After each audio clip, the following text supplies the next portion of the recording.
Masih bersama dengan Kadif Humas Polri, pemirsa, Pak Sandi. Iya. Menyimak pesan yang disampaikan oleh Presiden Joko Widodo, salah satu poin yang paling penting, kita ingat bahwa masih ada PR Pilkada nih di tahun 2024 ini, Polri harus bisa menjaga netralitasnya, terutama misalkan dalam Pilkada 2024. Bagaimana untuk mewujudkan ini semua, Pak? Ya, terima kasih Mbak Disa.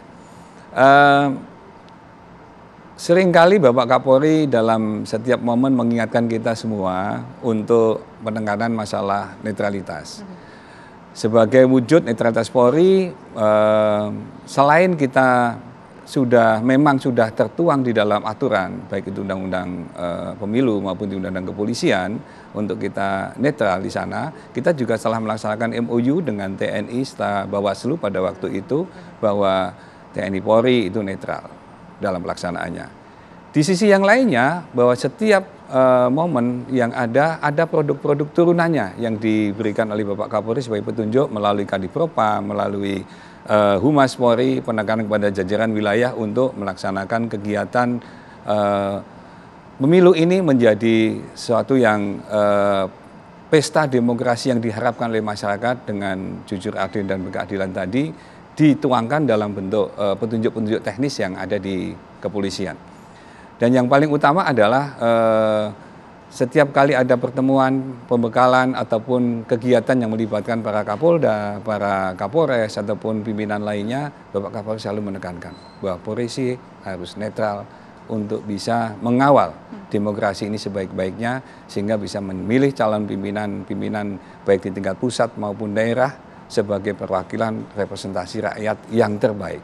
Maka dari itu, polisi juga akan mengawal hal tersebut dengan sebaik-baiknya sebagai amanah yang diberikan oleh undang-undang dan amanah yang diberikan oleh rakyat yang harus kita pertanggungjawabkan baik di dunia maupun di akhirat nantinya, Mbak. Kalau ada yang nggak netral nih Pak, prajurit-prajurit dari Sabang sampai Merauke, apa sih hukuman yang akan mereka dapatkan dan bagaimana masyarakat untuk melaporkan itu? Ke Propam kah atau bagaimana Pak? Ya, mekanismenya sudah ada di kepolisian, bahwa kepolisian sangat terbuka untuk menerima informasi dan pengaduan masyarakat. Jadi kalau ada polisi yang tidak netral, tolong, kami yang minta tolong malah, tolong dilaporkan. Sehingga kami bisa memproses dan kami bisa menindak sesuai dengan ketentuan yang berlaku. Demikian halnya apabila mekanisme yang sudah ada di kepolisian juga dijalankan juga boleh. Yaitu ada pengaduan melalui yanduan, kemudian ada WhatsApp yanduan di Propam, atau mungkin ada informasi yang lainnya mau datang langsung juga boleh. Yang pada prinsipnya bahwa kami sangat mengharapkan kerjasama dan kolaborasi dengan masyarakat untuk bisa memperbaiki institusi kepolisian dengan lebih baik lagi. Kalau memang baik, tolong katakan baik. Tapi kalau ada yang salah, tolong sampaikan sehingga kami juga bisa mengoreksi, kami bisa memperbaiki untuk Polri ke depan harus bisa lebih baik lagi dalam memberikan pelayanan kepada masyarakat.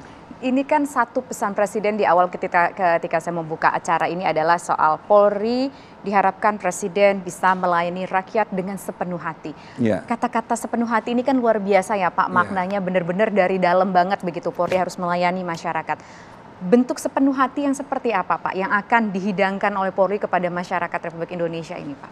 Ya, tentunya harapan dari Bapak Presiden tadi bukan hanya sekedar harapan yang untuk dijadikan panduan saja atau pedoman saja, tetapi itu merupakan suatu hal yang harus direalisasikan dan dikerjakan oleh kepolisian secara nyata.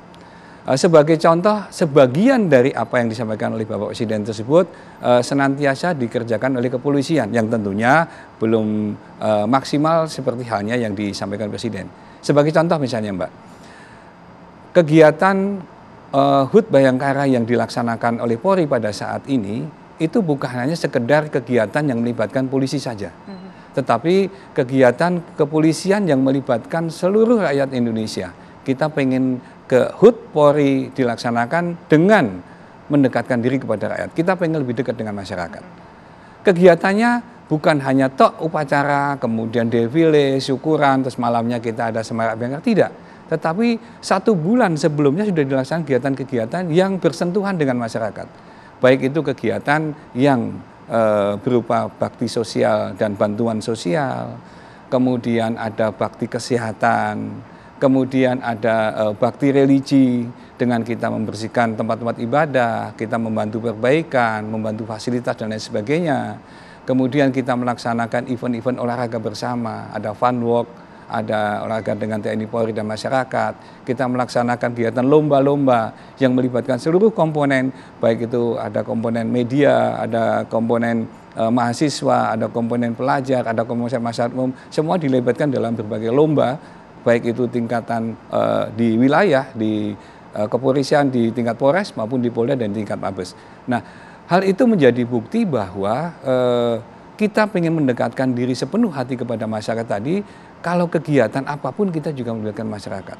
Termasuk juga apabila polisi bekerja, polisi juga tidak hanya pengen melaksanakan sesuai SOP-nya saja, tetapi polisi juga pengen mendapat masukan dari masyarakat.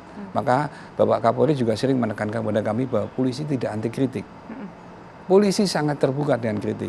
Bahkan kemarin ada salah satu lomba yang diadakan oleh kepolisian dalam Kahut Bayangkara adalah lomba stand up komedi. Lomba yang dibuat untuk mengkritisi kepolisian, dan pada waktu finalnya Bapak Kapolri hadir, Bapak Kapolri mendengarkan, mengikuti sampai dengan selesai apa yang menjadi kritik-kritik dari teman-teman peserta stand up komedi tersebut. Itu bagian dari bahwa polisi sangat terbuka terhadap kritik. Itu sebagai wujud bahwa polisi ingin berbenah, polisi ingin memotivasi diri bersama-sama dengan masyarakat untuk bisa berbuat lebih baik dan bisa melayani masyarakat dengan lebih baik lagi.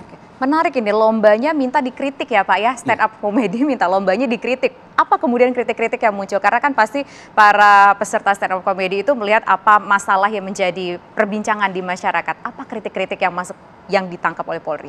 Ya, beberapa kritik yang disampaikan ada pelaksanaan dalam tugas, ada yang masih sembunyi-sembunyi, misalnya ada polisi lalu lintas yang dikritik, kemudian ada perilaku etika dari pribadi yang berbuat tidak beretika atau polisi yang melanggar etika, kemudian ada juga yang memberikan masukan kepada Bapak Kapolri tentang pelayanannya itu bukan hanya, jadi ada peserta, ada peserta yang ikut itu adalah difabel, Mbak. Jadi teman-teman difabel juga bisa mengkritisi kepolisian untuk memberikan masukan.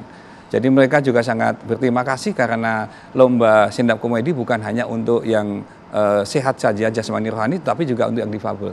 Dari anggota Dewan tersebut juga menyampaikan ucapan terima kasih atas kesempatannya, dan dia juga mengkritik kepada polisi untuk bisa bekerja lebih baik lagi. Oke. Kalau bicara soal persoalan keamanan, ini kan sekarang kayaknya makin macam-macam nggak ya Pak ya? Nggak cuma apa yang bisa kita lihat di depan mata kita yang terjadi saat ini secara real, tapi juga berkaitan misalkan dengan cyber. Bagaimana Polri memotret soal ini, kemudian mengantisipasinya? Meskipun tadi sudah dibilang, salah satu poinnya adalah meningkatkan SDM dengan pelatihan-pelatihan di luar negeri. Belajar soal cyber, soal IT segala macam. Tapi akan kita bahas Pak ya, usai jeda berikut. Kami kembali sesaat lagi.